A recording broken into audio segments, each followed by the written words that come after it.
World Scope Review. The Alliance Test, Pakistan, Saudi Arabia, and the New Age of Strategic Ambiguity. An in-depth follow-up analysis. Date, July 21, 2026. Author, Barbara Wright. Section 1. The Forecast Revisited. In November 2025, the emerging strategic environment across the Middle East and South Asia appeared to be defined by two apparently separate developments.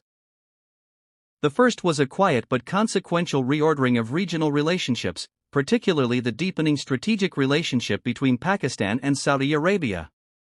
The second was the return of nuclear signaling to the center of international security calculations, as the established architecture of arms control began to weaken and major powers increasingly relied upon deterrence, ambiguity, and technological competition.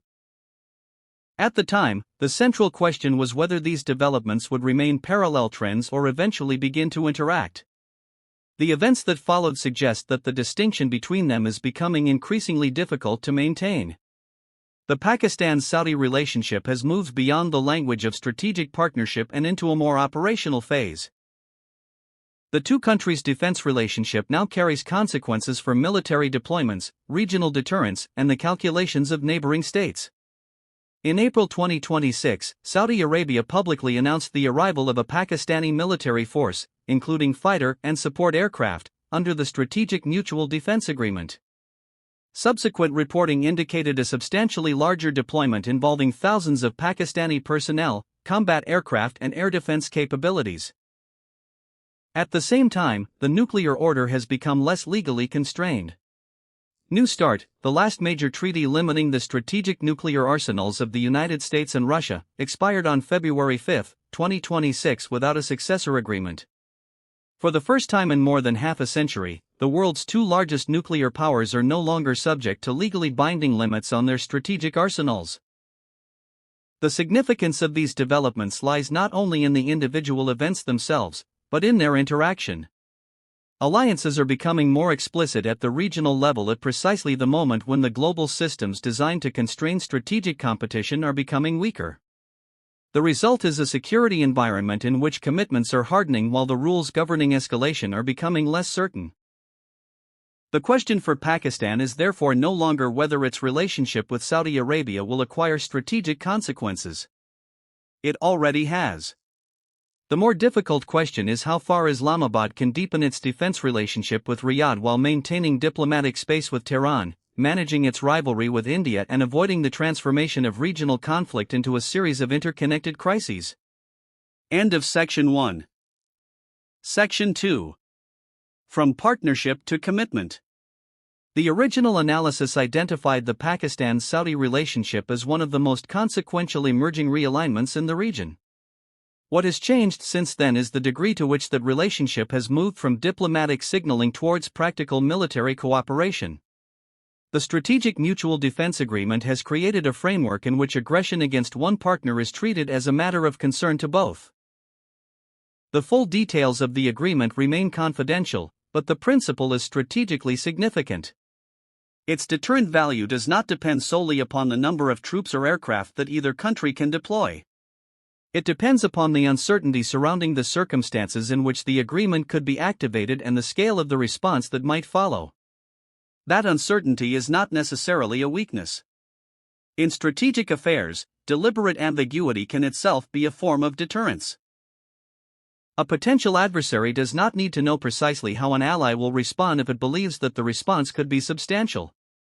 The absence of a publicly defined threshold may therefore strengthen the agreement's deterrent effect, while simultaneously creating uncertainty about its practical limits.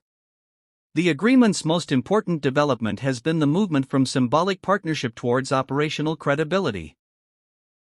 Saudi Arabia's announcement that Pakistani military forces, including fighter and support aircraft, had arrived under the agreement demonstrated that the relationship was no longer confined to diplomatic declarations.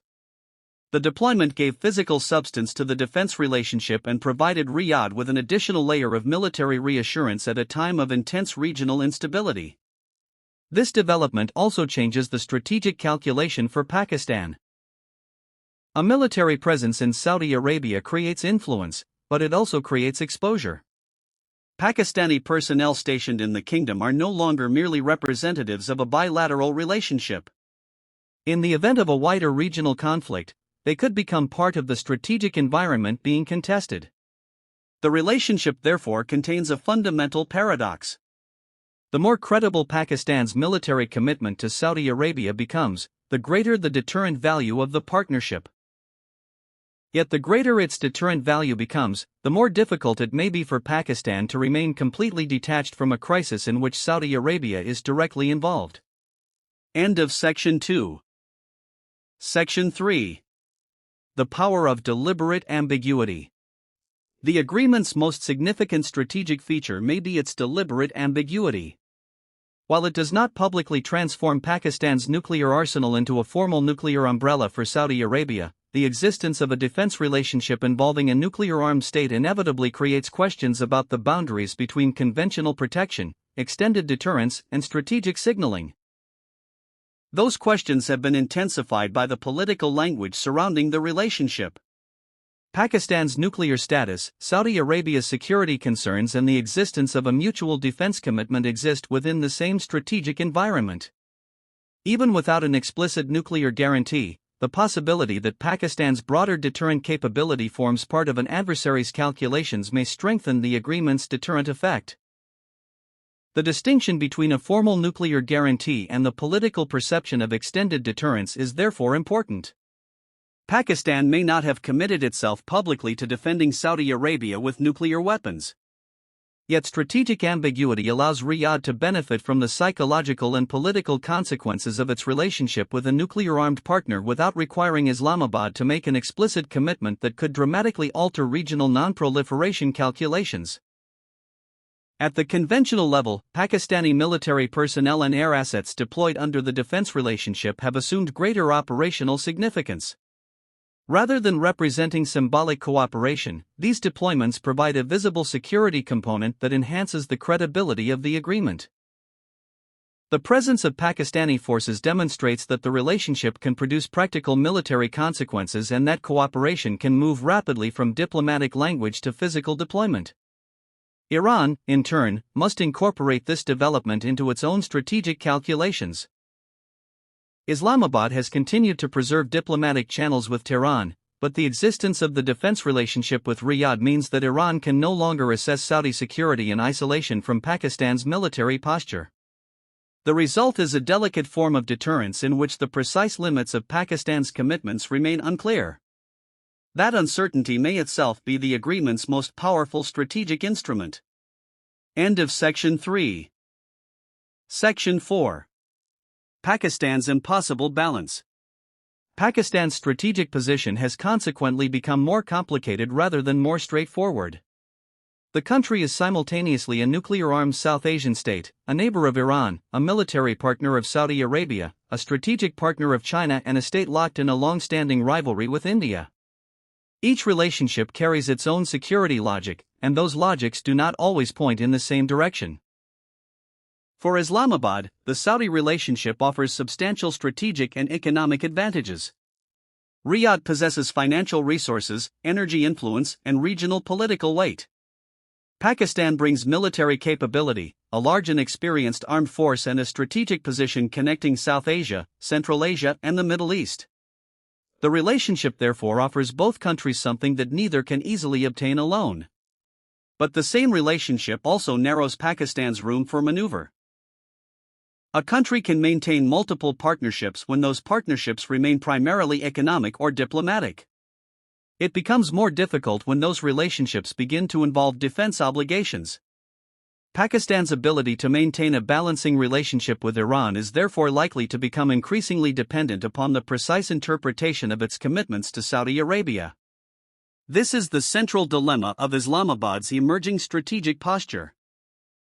Pakistan may wish to remain a bridge between competing regional powers, but a bridge becomes more difficult to maintain when one of the parties on either side is also a formal defense partner. The danger is not necessarily that Pakistan will deliberately choose confrontation with Iran. The more likely danger is that circumstances could create pressure for involvement. An attack on Saudi territory, a threat to Pakistani personnel, or a wider regional crisis could force Islamabad to decide whether its defense relationship is primarily political, defensive, or operational. The answer may not be determined by Pakistan alone. Once an alliance exists, the expectations of the partner become strategically important. Saudi Arabia may expect assistance. Iran may interpret that assistance as hostile. Pakistan may attempt to define its involvement narrowly. Events, however, have a tendency to expand the meaning of military commitments beyond their original political intentions. End of Section 4. Section 5. The Gulf to Asia Strategic Corridor. The deepening Pakistan-Saudi relationship also reflects a wider transformation in the geography of power. Saudi Arabia's strategic future is increasingly connected to Asia.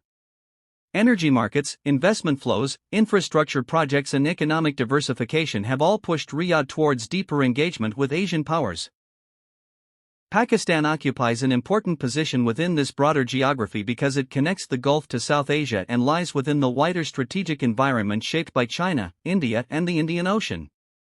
This creates opportunities for Islamabad. A closer relationship with Riyadh can bring investment, energy cooperation, and political influence. It can also provide Pakistan with a greater role in the security architecture of a region that extends beyond its traditional South Asian focus. But geography creates exposure as well as opportunity. Pakistan's position places it at the intersection of several strategic theaters. To the east lies India and the unresolved rivalry over Kashmir. To the west lies Iran and a volatile frontier environment. Beyond the Arabian Sea lies the Gulf, where Saudi Arabia, Iran, and external powers compete for influence.